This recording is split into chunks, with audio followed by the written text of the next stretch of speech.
아침도 함께 역사되기를 축복합니다. 우리 기도하러 오신 분들 얼굴 한번 우리 쳐다보시고 주님 이름으로 축복합니다. 사랑합니다. 사랑합니다. 하나님을 떠나서 타락함으로 하나님의 심판의 도구인 그 애국으로부터 강력한 침공을 받았던 그 르호보암의 정치적 위기를 우리 앞에 장 12장에서 말씀을 해주셨습니다. 오늘 이 13장에 이르러서는 그 르호보암의 뒤를 이어서 이제 남유다의 왕이 된 아비야의 행적을 소개하고 있습니다. 이 아비야는 역사적으로 보면 BC 913년에서 910년입니다. 이것을 이 아비야의 그러니까 남북이 갈라지고 나서 두 번째 왕이 된 이 아비야의 행적에 대해서 소개합니다. 그런데 재미있는 것은 우리가 열왕기상에서도 이 말씀을 봤는데 열왕기상 15장에 보면은 이 아비야 이름이 아비양으로 나오죠. 이 아비야는 사실 열왕기상을 기록한 사람은 이 기록자는 아비야에 대해서 좋지 않는 그런 인물로 실패자로 기록을 했습니다. 그런데 또 오늘 이 역대기 기록자는 아주 긍정적으로 이 아비야를 평가하고 있다고 하는 것입니다. 그것은 아비야와 여로보암 간의 전쟁사를 자세히 기록을 하면서 아비야가 하나님의 도우심을 받아가지고 르호보암을 격퇴시킨 사실에 초점을 맞추고 있기 때문입니다. 그러니까 하나님의 역사가 하나님은 어떤 사람을 쓰시든지 어떤 사람을 지명하든지 하나님이 함께 하시는 그 사람을 통해서 이길 수 있다. 여기에 초점을 봐야 됩니다. 그런데 왜 성경이 이렇게 다를까? 열왕기상의 말씀과 여기 말씀이 다를까? 우리가 혹시 그렇게 오해될까봐 이 말씀을 드립니다. 열왕기상 15장 3절에 보면은 아비야가 그의 아버지가 이미 행한 모든 죄를 행하고 그의 마음이 그의 조상 다윗의 마음과 같지 않아서 그는 하나님 앞에 온전하지 못했다. 그러나 4절에 가서 보면 그러나 다윗을 위하여 예루살렘에 등불을 주사 이런 말이 나와요. 그러니까 하나님의 역사의 지금 줄기가 우리가 계속 어떤 걸 생각하죠? 유다 지파를 통해 가지고 나가고 있다는 거죠. 그러니까 유다 지파에 세운 왕이기 때문에 하나님이 이 왕을 통해서 그래도 하나님의 역사가 끊어지지 않도록 이 역사를 쫙 연결해 나가는 이 모습을 보게 됩니다. 그러니까 우리가 어떻든 하나님 편에 하나님 줄기를 붙들고 살다가 보면 내가 어떤데 가끔 넘어져도 하나님은 넘어진 상태에 나를 일으키시고 나를 쓰신다는 거예요. 그러니까 우리가 너무 걱정할 필요 없어요. 늘 그저 꾸준하게 주님 손 붙들고 나가면 될 줄 믿습니다. 이 아비야는 왕이 되었지만 되자마자 어떤 일이 일어납니까? 북왕국 여로보암의 80만 대군의 침공을 받습니다. 그래서 이 남왕국과 북왕국 사이에 전쟁이 떠날 날이 없었어요. 앞에 12장 15절에 보면 르호보암과 여로보암 사이에 항상 전쟁이 있었더라. 그러니까 전쟁을 하게 되는 거예요. 왕이 되자마자 지금 남북이 전쟁이 일어나게 된다는 거예요. 이 전쟁은 그 수효와 전술에 있어서는 북왕국이 훨씬 강력했습니다. 여로보암의 군대가 훨씬 월등했어요. 그런데 80만이나 되지만 40만밖에 되지 않은 반밖에 되지 않은 남왕국이 결국은 아비야 군대가 결국은 대승하게 된다는 것. 왜 여로보암이 패전하고 아비야가 승리하게 됐을까? 왜 남왕국이 승리하고 북왕국이 패전을 가져왔을까? 그래서 오늘 아침에는 여기에 깊은 진리를 우리가 생각하면서 우리 스스로가 깊은 기도의 제목을 발견하시고 하나님과 가까워지시기를 축복합니다. 먼저 우리가 이 말씀을 볼 때에 여로보암은 자기 전술을 의지했기 때문이라는 거예요. 북왕국의 여로보암은 자기 전술을 의지했기 때문에 3절과 13절을 우리가 보면은 그 여로보암의 군대는 지금 80만이었고 남왕국 아비야 군대는 40만이었다. 오늘 3절에 나타나죠. 따라서 군사의 숫자로 볼 때에 북왕국은 남왕국의 2배입니다. 게다가 북왕국 여로보암은 오랜 벌써 경험이 있어가지고 전략 속에 있어서도 남왕국 왕 지금 갓 올라온 아비야보다 훨씬 앞서 있기 때문에 복병을 숨겨가지고 유다의 군대를 앞뒤로 다 포위해버렸어요. 13절에 보면 싸워보나 마나 다 포위가 된 상태입니다. 그러나 그 결과는 오히려 포위했던 군대가 참패했다는 것입니다. 전쟁의 승패는 창칼의 힘이 아니라 오직 하나님의 주권에 달려있다는 거죠. 이것이 계속해서 사무엘상부터 내려오는 하나님의 전쟁사에, 인간사에 나타나는 하나님의 메시지인 것입니다. 모든 것은 하나님의 손에 달려있다. 하나님은 아비야 편이었습니다. 여로보암이 우상을 섬긴 까닭이었다 그랬어요. 우상하고 하나님하고 대결하는 거죠. 결국은 인간의 지혜가 아무리 뛰어난다고 하더라도 하나님의 가장 미련한 것보다 못하다는 것을 성경은 말하고 있습니다. 그러므로 우리의 삶에 있어서 참된 승리는 자신의 경험과 깨를 의지하는 데 있지 않고 오직 하나님을 믿고 의지하는 데 있음을 우리는 알아야 됩니다. 그래서 하나님을 믿고 의지하며 살아가자. 우리 이 교회에서 첫 번째 우리가 발견하는 것은 하나님을 믿고 무조건 의지하고 살아가자. 믿습니까 여러분? 이 믿음으로 살면 우리가 좀 실수하고 넘어지고 좀 아픔을 당해도 하나님은 결국 나를 계속 이끌어 주신다고. 그리고 두 번째로 오늘 이 본문 말씀에서 찾고 싶은 얘기는 아비야는 하나님을 신뢰했음으로 승리했어요. 아비야가 나중에 잘못됐지만 이 순간에는 왕이 돼가지고 하나님을 철저하게 의지했다는 거예요. 18절을 보면 아비야는 힘과 수의 불균형에도 불구하고 하나님의 도우심으로 승리자가 됩니다. 북왕국 여로보암의 군대는 80만이었고 남왕국 아비야 군대는 40만이었다고 그랬습니다. 이는 북왕국은 왜 그럽니까? 왜 그 군대가 많습니까? 북왕국은 갈라질 때 10지파가 다 북왕국으로 다 갔어요. 유다와 베냐민 지파를 제외하고 10지파는 다 북으로 가버리고 2지파만 남왕국에 있었기 때문에 숫자적으로 분리할 수밖에 없었다는 거죠. 자연적으로 숫자의 열세에 놓일 수밖에 없었다는 거죠. 하지만 아비야 군대는 2지파밖에 안 됐지만 승리했다고 하는 거예요. 여로보암의 군대가 사면에 복병해가지고 전부 포위했을 때에 무척 당황했습니다. 왜 당황하지 않겠어요? 지금 군대가 다 포위했는데 들어오면 다 죽는데 다 포위했다 그랬어요. 하지만 사면이 다 막혀 있을 때 오늘 성경에 보면 14절부터 17절 사이를 쭉 보면 먼저 위를 향하여 하나님께 부르시자 그랬어요. 14절에 포위됐을 때에 사면이 다 막혔을 때 어디를 보느냐? 위를 보라. 하나님을 보라. 우리가 인생길을 걷다가 다 막히고 어렵고 힘든 일이 생긴 것 같은데 빠져나갈 길이 없는 것 같은데 위를 보면 된다는 거예요. 근데 그걸 못 봐요 사람들이. 위를 못 봐. 위는 항상 열려 있는데 그걸 못 본다는 거예요. 그래서 위를 향하여 하나님께 부르시셨다. 저는 이 말씀이 제 마음에 최고로 진짜 기쁨으로 맡았어요. 야 맞아. 우리 아무리 어려워도 위를 바라보고 위가 열려있는데 하나님이 계시는데 위를 바라보며 사시기 바랍니다. 구하면. 그리고 또 보면은 18절에 보면은 저희 조상들의 하나님을 의지했다. 이미 앞서가신 믿음의 조상들이 나를 이렇게 만들어줬고 이렇게까지 오게 했는데 그 조상들이 섬겼던 붙들고 왔던 그 하나님, 나도 그 하나님을 의지해야 된다.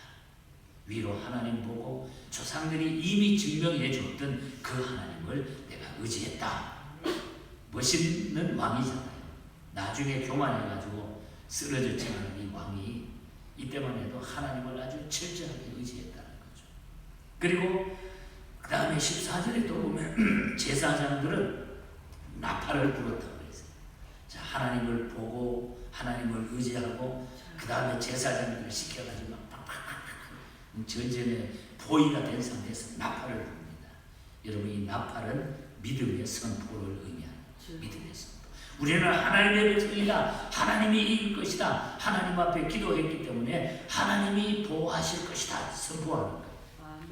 나팔 소리, 제사장의 나팔 소리는 하나님이 너희와 함께하니 용기를 내라고 하는 믿음을 불러일으키는 소리가 바로 이 나팔 소리다. 우리가 나팔을 불어야 돼. 나팔. 입으로 나팔을 불어야 된다. 그리고 또 하나 중요한 건 15절에 보면은 그러고 나가지고 소리를 질렀어요. 그들은 승리를 자신하고 믿음으로 고함을 질렀다. 나가는 거예요. 와! 그 결과 전세는 역전이 돼가지고 남왕국 아비야 군대는 대승을 거두고 여로보암 군대 17절에 보면 80만 가운데 50만을 도륙했다. 80만 가운데 50만이 죽는 도륙하는 이런 대승리를 거두었다는 것이죠. 여러분, 승리의 비결은 바로 여기에 있다고 하는 것을 꼭 기억하시기를 바랍니다. 군사의 우열을 떠나서 전술 전략이 좋고 나쁨을 떠나서 전쟁을 주관하시는 분은 오직 하나님의 신고로 하나님을 바로 믿고 의지하는 자는 반드시 승리하게 된다.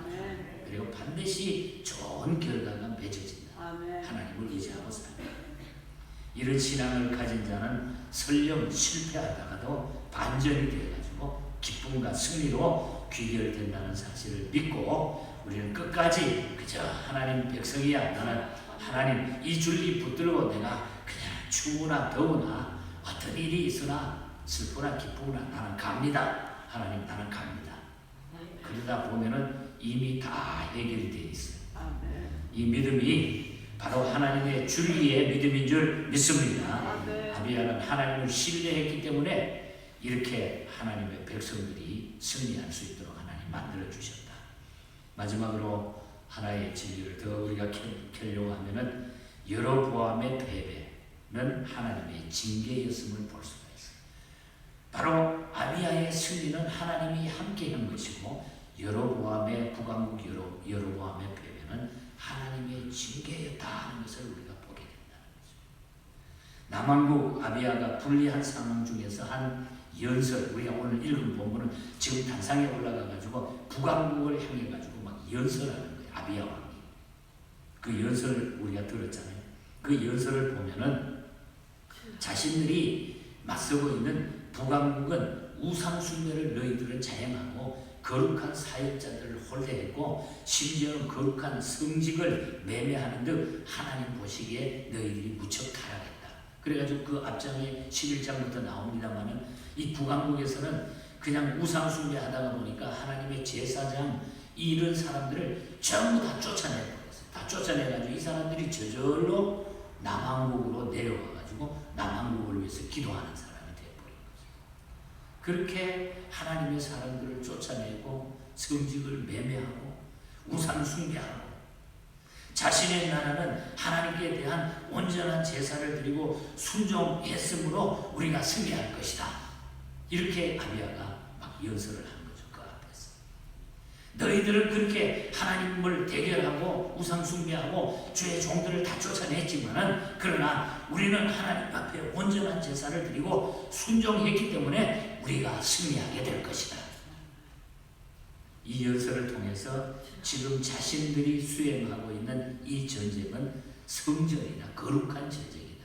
하나님이 함께 하시는 전쟁이다. 이렇게 선포를 했어요. 말하자면 하나님의 도구로 우리는 사용되고 있는 거다. 우리가 하는 게 아니라 하나님이 우리를 도구로 사용해가지고 너희들을 징계하는 거다. 이렇게 확신했어요.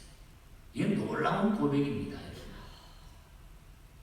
그것이 사실이잖아요. 그것은 북왕국에 대한 하나님의 징벌이었다고 하는 것. 이로 인해서 여로보암이 어떻게 됩니까? 2, 3년 후에 죽고 맙니다. 여로보암 왕이 죽고 가요.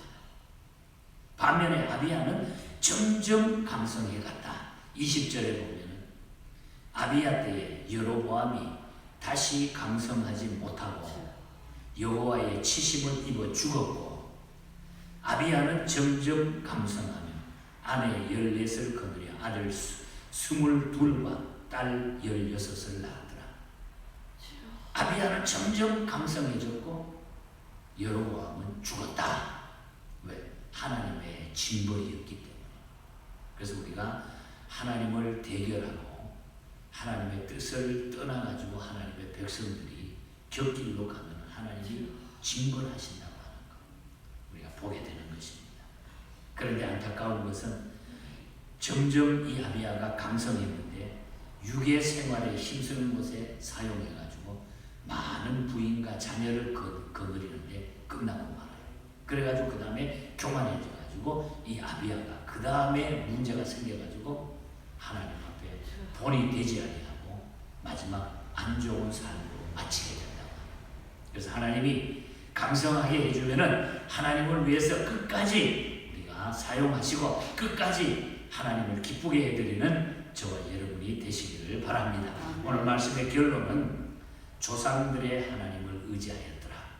하나님을 의지하였더라. 위를 바라봤다. 이것을 우리가 기억하시면 돼요. 그래서 우리가 인생 살면서 이미 예수 믿게 한 그 조상들의 하나님 그리고 위에 계신 하나님 그 하나님을 날마다 섬기며 의지하고 그 사랑 안에 살면서 딴 길로 가지 않으면은 하나님이 우리를 축복해 주신다는 것입니다.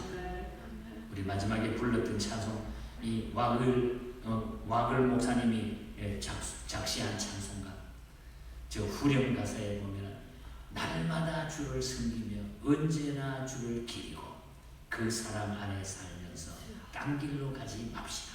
딴 길로 가지 맙시다. 이 세상 사는 동안에 주 이름 증거하면서 무한한 복락 주시는 예수를 위해 삽시다. 이 세상 친구 없어도 예수는 나의 친구. 불의한 일을 버리고 예수를 위해 살자. 주께서 심판하실 때에 잘했다 칭찬해 주시니 이러한 상급 받도록 예수를 위해 삽시다.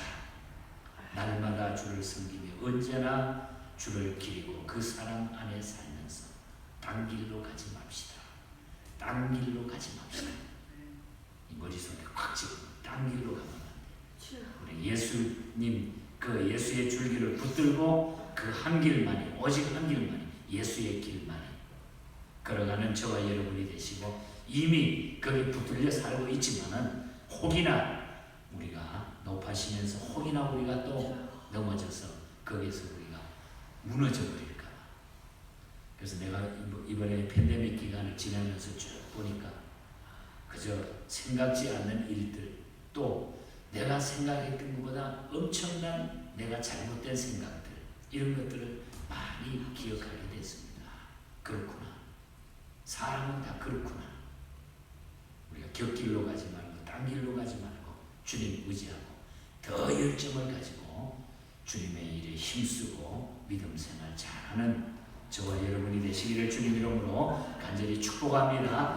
기도하겠습니다. 말씀 생각하면서 하나님 어떤 환경 가운데서도 이미 나를 택해 주셨는데 그 길만 걸어가게 해 주시옵소서. 우리 기도하십시오. 그러면 하나님이 막힌 것 또한 힘든 것 가려진 것 우리가 위에 계신 하나님이 우리를 도우실 것입니다. 힘들어도 위를 바라보시기 바랍니다. 주님을 의지하시기를 바랍니다.